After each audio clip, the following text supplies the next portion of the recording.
You know, there's a wide difference between thinking of what you want in this world and thinking from what you want. Let me tell you, when I first heard of the strange and wonderful power of the imagination, it was in 1933 in New York City. An old friend of mine taught it to me. He turned to the 14th of John, and this is what he read. In my Father's house are many mansions. If it were not so, I would have told you.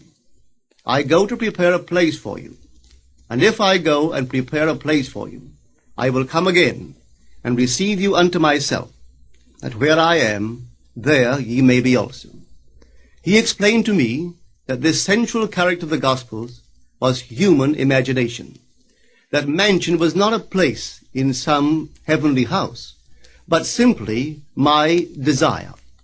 If I would make a living representation of the state desired, and then enter that state and abide in that state, I would realize it.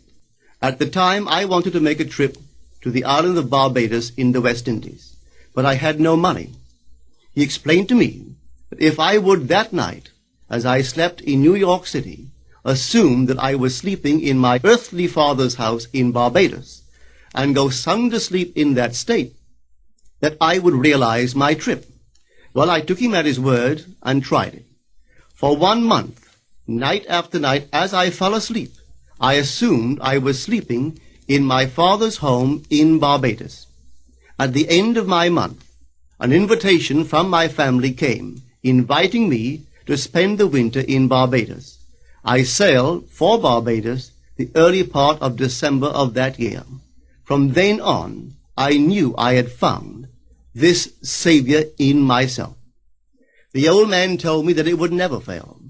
Even after it happened, I could hardly believe that it would not have happened anyway. That's how strange this whole thing is.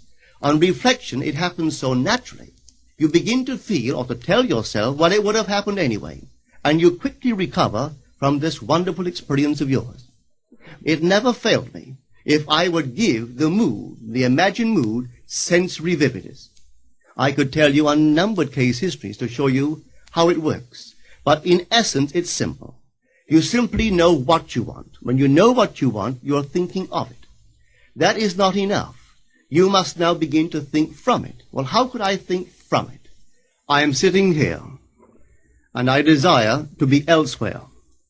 How could I, while sitting here physically, put myself in imagination at a point in space removed from this room and make that real to me?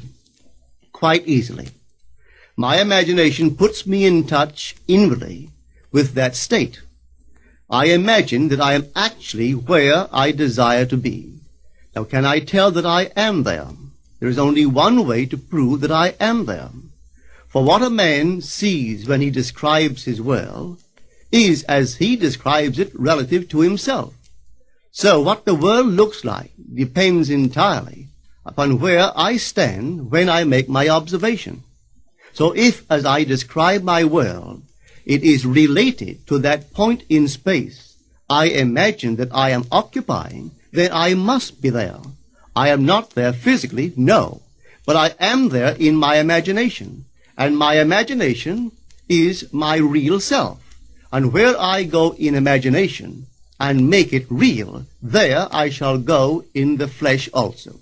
When in that state I fall asleep, it is done. I have never seen it fail. So this is the simple technique on how to use your imagination to realize your every objective.